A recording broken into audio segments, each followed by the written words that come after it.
And let us pray.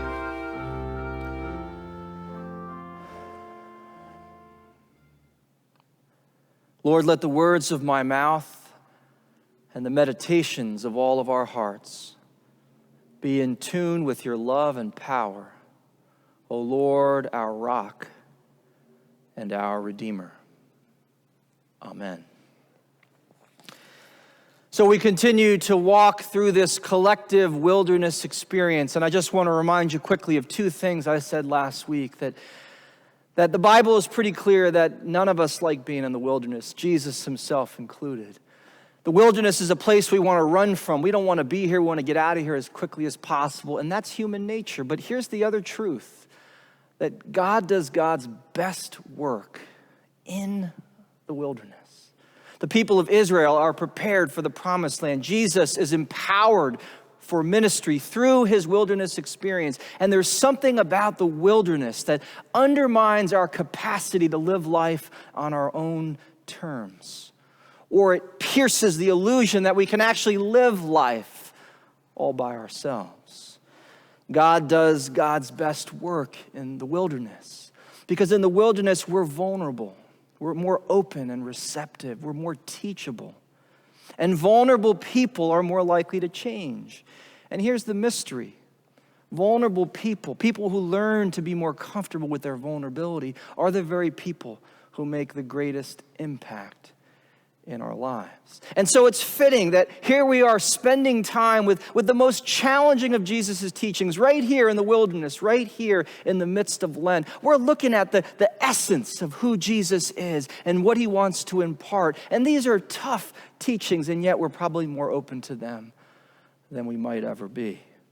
We're more open to seeing life through the eyes of Jesus and experiencing life with the heart of Jesus and considering with the mind of Christ what a better and more humane world might look like. So today we find ourselves in the Fifth Beatitude. Blessed are the merciful, for they will receive mercy. The Latin here, merce, from which we get mercy, is also from which we get commerce or merchant. And so it's about an exchange between us and God and us and one another. But here's the thing. We often think that God is a distant God, like who's doling out mercy. And if you're a good boy, we're going to give you a lot of mercy. And if you're a bad boy, we're going to give you just a little bit. But Jesus dismantles that image of God. In fact, he says that's not how God is at all. He is saying very clearly that God is kind to the grateful and to those who are ungrateful. God isn't merciful by choice. God is mercy itself, we're told. Thomas Merton says God is mercy upon mercy upon mercy. It's simply who he is. And Jesus would have us understand that. So that's the Latin. This idea that right now God is extending mercy to you. And all you got to do is to let it in, to breathe it in, the way you breathe in the air in your lungs, and then to breathe it out. It's as natural as that. So the Greek here, we see two different words, merciful in the Matthew text and the Luke text. And in both cases, the word can be translated compassionate. And I think in many ways that may be a more accessible word for more of us. The word compassion, I think most of us understand what it's like. We remember, that old story of you don't understand another man until you learn to walk in their shoes. To be compassionate is to be able to see life through another person's eyes. To be able to understand a little bit more of what their experience is like, and to imagine as best we can what their reality must be like every day. That's compassion. And the most compassionate people are typically those people who have been on the receiving end of compassion. They've been in need. They understand how important compassion is. I think more of us are living in that space. We're raw. If you look back on your week, I'm sure there have been moments where you've been touched by compassion. I was driving to work on Monday, and I was feeling pretty raw, pretty vulnerable. And there on my right, as driving down the street, there was a sign, "Thank you, Valley workers. We are praying for you." And I was touched. Not only by the work that so many men and women are doing on the front lines of this global pandemic, thank God for them, but also that somebody would take time to demonstrate compassion. It's as if right now all of us are in the classroom together and Jesus is teaching us about compassion. All of us are in some Zoom small group and we're learning the same lessons. That in the end, the only thing that truly makes a difference, the only thing that matters, and maybe the whole point of our existence, is compassion. Karen Armstrong's been talking about this for a long time. She grew up Christian, and so as she came to know her tradition, she began to realize that it's really at its heart, it's teaching us compassion. And as she grew up and into adulthood, she began to realize that as beautiful as that was, it wasn't that unique. She saw the same thing happening in Hinduism and Buddhism and Judaism and Islam, and she realized that's a place of common ground for all of us, whatever faith tradition that we might come at it from.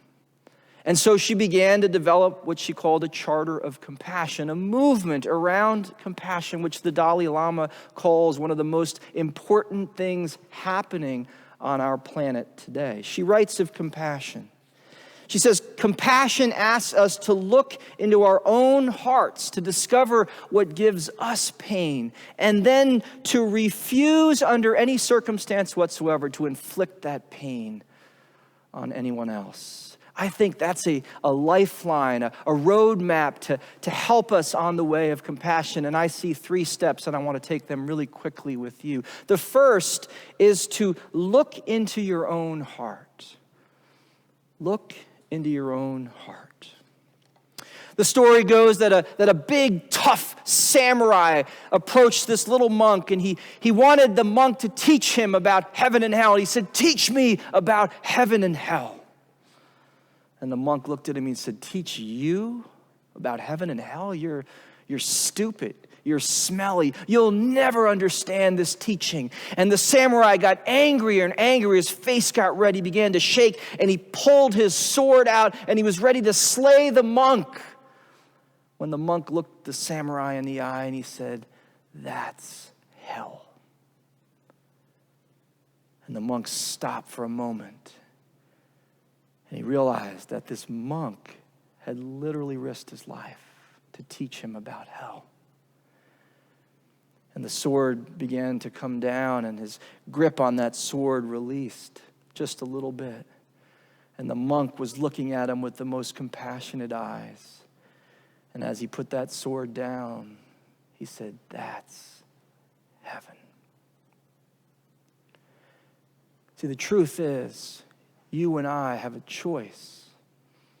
When we look into our hearts, we see the same thing. The terrain of each of our hearts is the same. We have the capacity for good and for evil.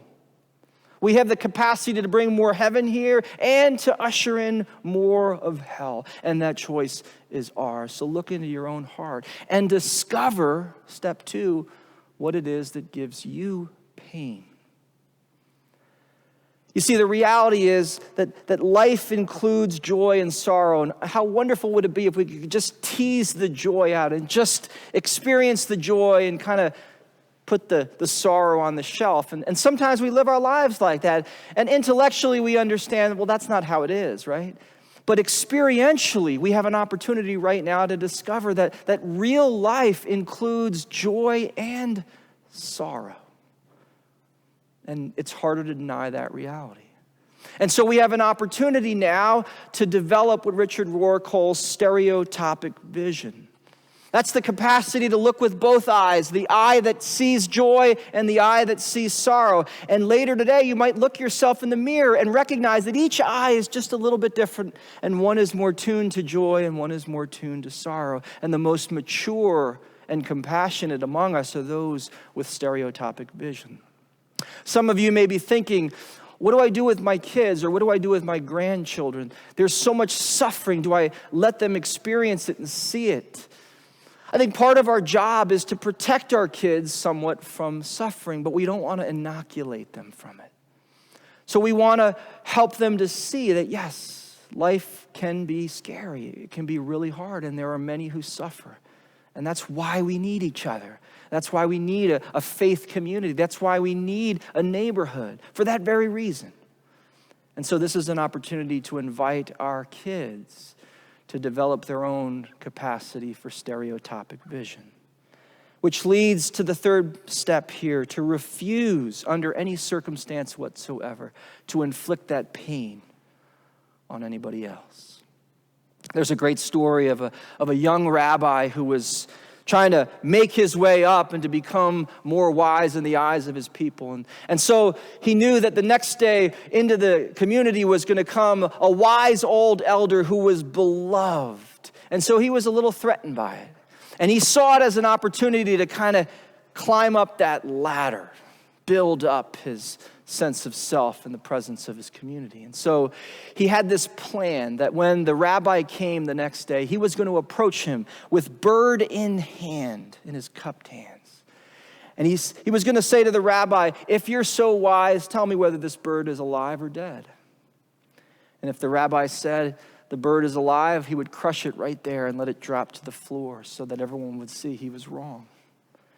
And if he said, no, that bird is dead, he would open up his hands and that bird would fly away. And again, they would see that he was wrong. And maybe they would also see that he was just a little bit wiser than that old man. So the next day, that moment came, and when all the people had gathered and he saw the wise old elder, he approached him with bird in hand, and he said, tell me, Rabbi, is this bird dead or alive?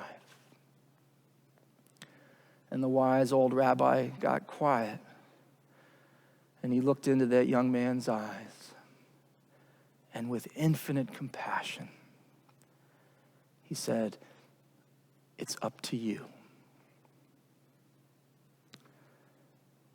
I think Jesus is looking into our eyes right now, and he's saying it's up to you. He's reminding us that God has already made God's choice. I mean, God is mercy. God is compassion. And the only question is whether we will be merciful and compassionate like our Father in heaven. Some of you have read the David Brooks column, which came out, I think, about a week ago in the New York Times. And it was called Pandemics, or Why Pandemics Kill Compassion. And he was looking back in our history, in world history, in fact, and showing that while many crises bring people together, like 9/11, pandemics often do the opposite, and most of the time they do. They actually lead or bring out oftentimes the worst in us. And he says one of the reasons that so many of us didn't hear much about the Spanish epidemic or the Spanish flu in 1918 was because there wasn't much written about it. Because so many people were ashamed of the way that they had acted or had been ashamed of their inaction. And so it seems to me that we have an opportunity right now, right here, in the midst of this global pandemic, to write a new chapter and to change the course of history and demonstrate to each other and to the world that even now, as vulnerable as we are, we can choose the way of compassion. Jesus is clear. God is clear. We know from the witness of our faith that God is mercy upon mercy upon mercy. And the only question that remains is, who are you? And who am I? And who are we? Will we walk the way of compassion? Will we receive the mercy and compassion that God is giving us in this very moment? Will we breathe it in, and will we release it into the world in the unique way that only we can?